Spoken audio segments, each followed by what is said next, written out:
ഇങ്ങ് നോക്ക്, ഞാൻ പറഞ്ഞുതരാം. ഈ ആയിരുന്നു ഇത് നീ നോക്ക്. ഇതെന്നാ പഠിപ്പിച്ചെന്ന് നീ? ഇതെന്നാ? വള്ളി. വള്ളി. ഇത് വള്ളി. അപ്പൊ ഇതോ?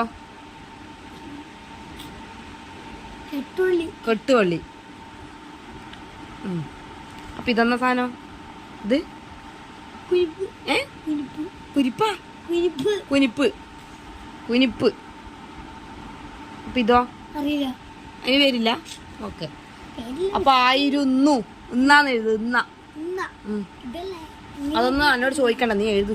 ആയിരുന്നു എഴുതു. ആ കുനിപ്പ്. ആ അത് ഇന്നാണ്. നൂന്നാ വേണ്ടേ? എന്തെന്നിട്ടാലും നൂന്നാവുക. ആ